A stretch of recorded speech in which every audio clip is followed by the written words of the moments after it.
Waktu saya kalah di AMPI tahun 2010, itu saya masih bendahara Golkar, Papua. Saya datang Munas, Dev kebetulan waktu itu beruntung karena bapaknya adalah Menko Kesra dan Wakil Ketua Umum Golkar. Saya bukan anak siapa-siapa, saya kalah di AMPI, tapi suatu saat saya akan kembali ke Slipi untuk memimpin Partai Golkar.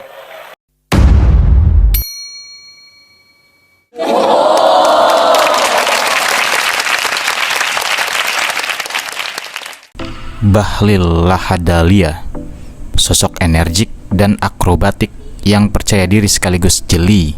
Setelah berhasil untuk tetap berada di lingkaran Istana Presiden sebagai salah satu menteri kesayangan Presiden Joko Widodo, akhirnya menemui salah satu puncak klimaks karir politiknya sebagai kader Partai Beringin yang belum lama diterpa puting beliung, yang sekaligus mengibaskan Bahlil ke posisi pucuk tertinggi kekuasaan Golkar dalam Musyawarah Nasional Partai Golkar ke-11 pada 21 Agustus 2024. Crystal clear and validated. Semua desas-desus menemukan muaranya. Kejelian seorang Bahlil patut mendapat apresiasi. Suka atau tidak, dirinya berhasil menjadi seniman politik ulung dengan memenangkan pertarungan panas yang bahkan terjadi dalam internal Golkar sendiri. Yang menjadi sangat menarik adalah pidato Bahlil dalam Munas Golkar ke-11 itu sendiri, yang menyiratkan beragam ekspresi politik yang harus didengar, baik oleh faksi politik yang pro sekaligus faksi yang oposisional, kalau masih berani vokal. Ya enggak? Ya enggak sih? Semua argumen kemenangan Bahlil disampaikan pada pembukaan pidatonya sebagai Ketua Umum Golkar yang ditunjuk secara aklamasi karena menjadi calon tunggal. Ya nggak ada lawan lah ya. Emang ada yang berani lawan? Dalam preambul pidatonya, Bahlil memberikan kilas balik pertarungan lama dalam internal Golkar ketika dirinya pernah head to head dengan Dev Laksono yang notabene memiliki darah biru Golkar sebagai anak kandung dari Agung Laksono, petinggi senior Golkar yang sudah jelas bebet bobot politiknya. Kekalahannya dalam perebutan Ketua Umum Angkatan Muda Pembaharuan Indonesia atau AMPI yang menjadi gerakan underbow kelompok muda Golkar dinilai oleh Bahlil sebagai keberuntungan Dev karena memiliki privilege sebagai anak dari petinggi Golkar. Yang ayah Dev saat itu, Agung Laksono, adalah juga sebagai Menko Kesra dan Wakil Ketua Umum DPP Golkar. Sedangkan Bahlil sendiri hanyalah kader daerah dari Papua yang hanya punya keberanian masuk arena pertarungan elit. Dengan berani dan penuh aura euforia, Bahlil tegas menyatakan, Saya kalah di AMPI, tapi suatu saat saya akan kembali ke Slipi untuk memimpin Partai Golkar. Ngeri gak sih pernyataannya?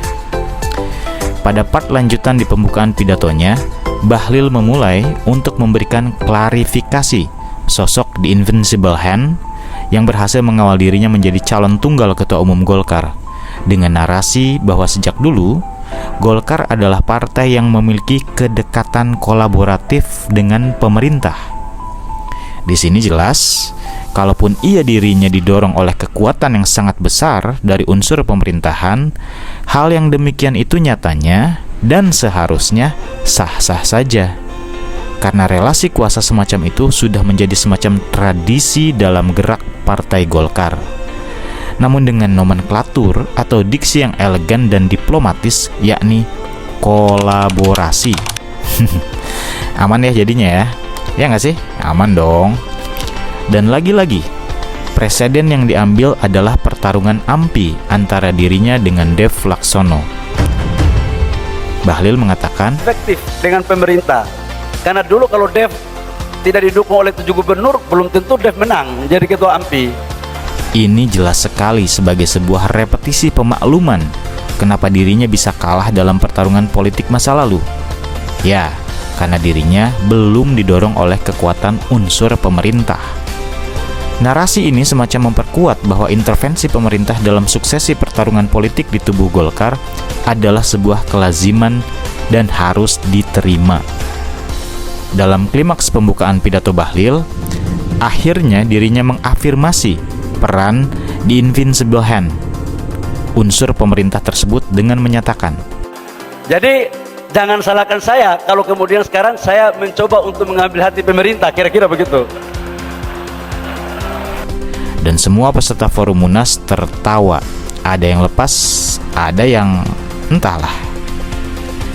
Jelas dan terang, dengan realitas politik di tubuh partai politik besar seperti Golkar ini, maka kita, masyarakat awam, setelah diberikan kesempatan mendengarkan rahasia dapur kemenangan Bahlil sebagai ketua umum, kita tidak perlu menjadi seorang profesor untuk bisa memahami akrobat politik para petinggi negara hari ini. Pada akhirnya, politik tetap bersama fitrah primordialnya, yakni saling terakomodirnya kepentingan kelompok dominan. Apakah dengan cara-cara yang bertentangan atau sejalan dengan prinsip-prinsip demokrasi, itu hanyalah narasi normatif. Pada akhirnya, kita diingatkan bahwa negara ini masih memiliki genealogi kuat akan nilai-nilai hierarkis kerajaannya. Demokrasi nampaknya masih agak sulit berdiri secara mandiri. Demokrasi masih menjadi narasi prosedural, bukan sebuah konstruksi substansial. Sampai jumpa lagi dalam video-video penghayat diksi lainnya. See you.